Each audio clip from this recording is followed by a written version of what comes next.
everyone. Welcome to Built from Bricks. I'm Brian. And I'm Drew. And I wanted to give a shout out to everyone we met this past weekend at Philly Brickfest. Yeah, we met a ton of really nice people. Bunch of people came to our booth. Bunch of people did interviews with you. A whole bunch of cool, fun folks. There was a lot of new people that hadn't heard of the show that really got excited about some of the MOCs I brought, as well as a couple people that have seen the show that came up and said hi, and I could tell they were kind of excited to see me. Yeah, they were. Which was really fun. Yeah, it was. There were people, while we were there, we met a really nice family, the Evans family Lego project. Yes. And they were our 1,000th subscriber. Yes, we have a little clip of that Drew had taken of her subscribing and it going to 1,000 subscribers, which will lead us to a 1,000 subscriber episode some point in the future soon as I get that together. But why don't we take a look at a little clip here quickly of what Drew filmed as he walked around Brickfest, and we'll be right back.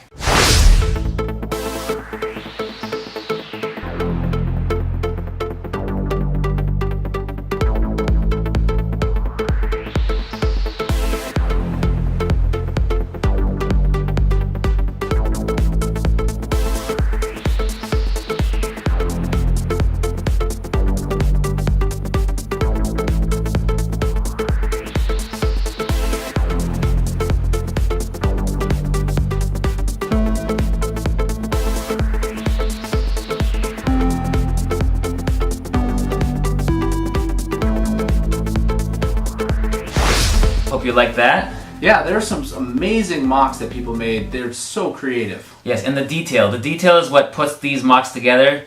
And even on my table, with some of the stuff we had on the table there, with the Sea Cow Now restaurant, just what the kids would see at the table, they would notice every little detail and ask me, why is there a pig coming out of the diner? Why is Deadpool up on the top of the ship? Oh, they got so thrilled about Deadpool. It was Deadpool, Deadpool, Deadpool. Everyone saw Deadpool until the second day where you put him in a little disguise. I put a little wizard head on him, kept him in the same spot, and it was probably, I'd say, 60 to 70% less people noticed Deadpool. Yeah. But they still, just the figures, they pointed out Starfire. Why is there oh look, there's a corn guy. Oh look, there's the fairy girl. Mm-hmm. And they're very excited, and you can see Drew also got some footage of me interacting with the crowd, and that was really fun. Take a look at this one. We are here at Philly Brickfest. We've been here all weekend, and the crowds here love all the Lego that's set up here. I have a little set up here, a few of my MOCs that I have. Kids seem to love the Pokeball.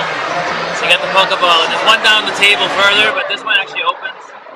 So that's really cool, and I'm hiding in there with a banana. Then we have the 50s Diner on the table here. And I'm not going to open that right now. We got the 50s Diner next to a police station walk.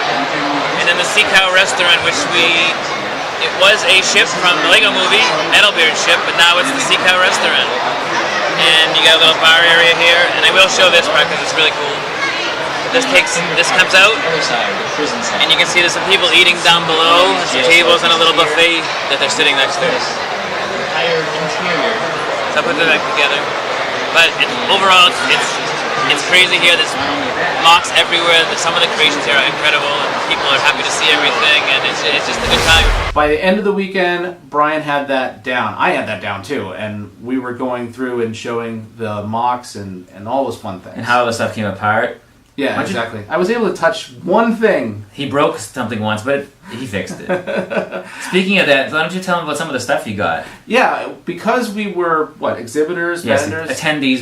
They call us event staff on the little name tag. Yeah, so that was the tag, but then our name tags themselves were amazing. This is actually all bricks, and you put them together, and they have your name printed on there. I thought that was very cool. Inside was also a BrickBot, and this BrickBot, I got a lime green BrickBot. I think I got a brown one. You got a brown one. Yes. This, very prized possession. Brian parted with this.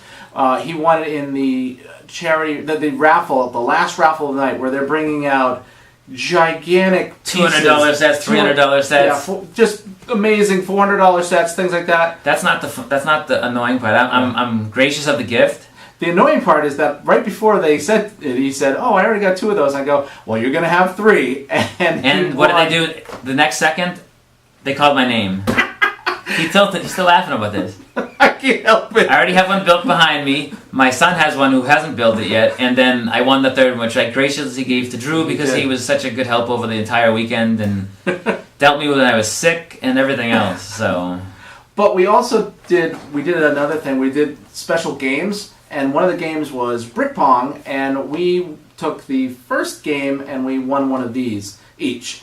Yes, the little juniors thing, which you may see in an upcoming giveaway. You might. With a few other things, which I haven't got to there. Which I didn't mention this yet. Let me mention this. Yeah, I mention that. So, sig figs are something. Sig figs, I can say it, is something that YouTubers trade with each other. It's like our business cards. So we want to get a figure that looks like ourselves and then trade it so we can put them in our cities and say, hey, there's Brian from Built from Bricks walking around, having an ice cream or whatever the case may be.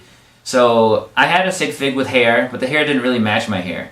But you see, I'm wearing this hat, which I wear a lot. You probably haven't seen it on the show too much, but I do wear it a lot around when I'm outside and everything else, much to the dismay of my wife and son, but I like it.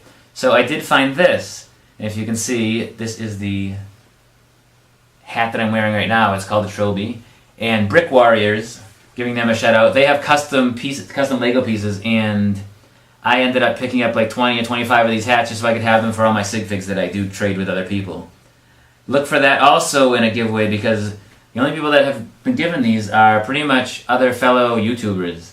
So there's very few of these out there. There's probably 20, 25 of them out there right now, and I'm going to be doing a giveaway on one of them, and you can have a lovely version of me. It says Built from Bricks on the back. I do have a life-size version of this shirt. If you were at the show, you probably saw me walking around with it.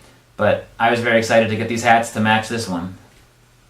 Yeah, I mean that's so rare. It's such a rare piece.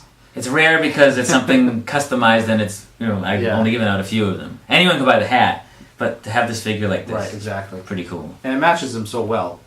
People would come to the booth, and that figure would be in the Sea Cow restaurant, and they'd say, "Where's he?" And I said, "Well, you just find him. It looks exactly like that." Oh, when I was away from the table. Yeah, when you were away from the table, and they were able to find you. Yeah, speaking of being away from the table, while I was away from the table, I was doing some YouTube live stream, and I did one with Chad Collins. And Chad Collins is the founder of Brickfest. He started it, I don't say the exact number, 3 or 4 years ago. He started as a YouTuber and then came up with the idea to bring all of these adult fans together to showcase what they've built and to show every one of you. Because it's really exciting, like we said, some of this stuff. And take another look at some more footage that Drew has of some of these amazing MOCs.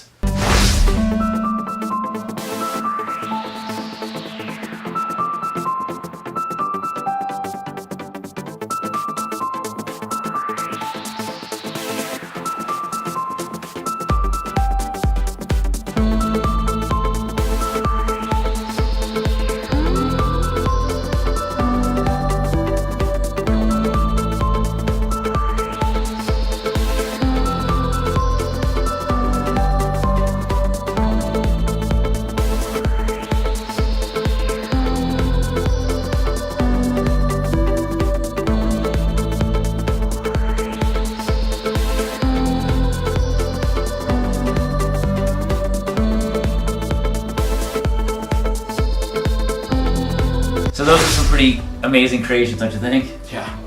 I loved going around seeing everything. It was just... and then just talking to people and seeing how they did some of this and how they put it together was just really cool to learn how some of this stuff was put together because I wouldn't have thought of the ideas. Yeah, one of the things that we looked at, the building with the siding. Oh, the way they did that. The Pennsylvania Pen Lug, they call themselves. They have these buildings and it looks like a model building. It looks like a scale model of a real building. They had siding on the side and just the way they did it, just really neat techniques that I don't think I would have ever thought of doing the siding that way. So it was good to let them, show me inside of it and everything. Yeah, so intricate and cool. And I did meet a few really cool vendors there. I wanted to mention that quickly because there is an episode that we're going to film about Eclipse Graphics. So Eclipse Graphics guy makes some really custom cool printed stuff. And what I saw there, which was awesome, was these vending machines. And I want you to look forward to seeing these in another episode. Here, show them a quick glimpse. So here's a quick glimpse of some of the vending machines you might see in the city. That's all you see right now. Because what we're doing is we're going to put those in the city where I want them and put them as part of, a living city. And so that's what they're meant for. They look cool. They give some detail to the city. It's all about the detail. Yeah, and they have some great puns on them too. They do. You'll see them later though. You gotta check out for that video. It'll be very shortly after this one. So on with Eclipse Graphics. I also talked with a few other really cool vendors, and one of them is eBlocks.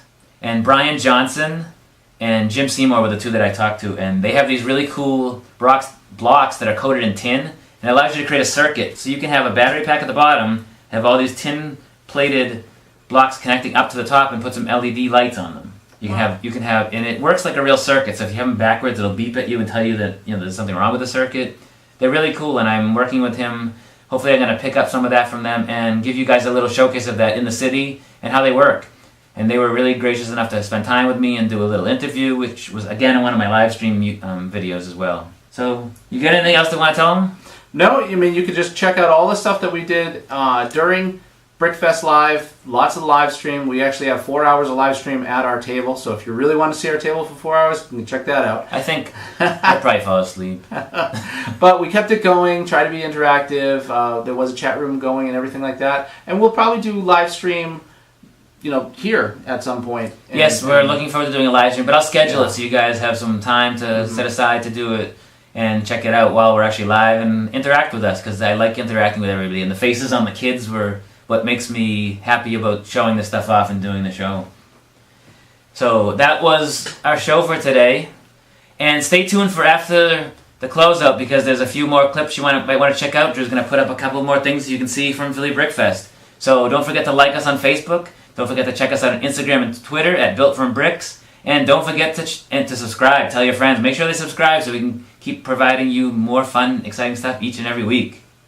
What have you built today?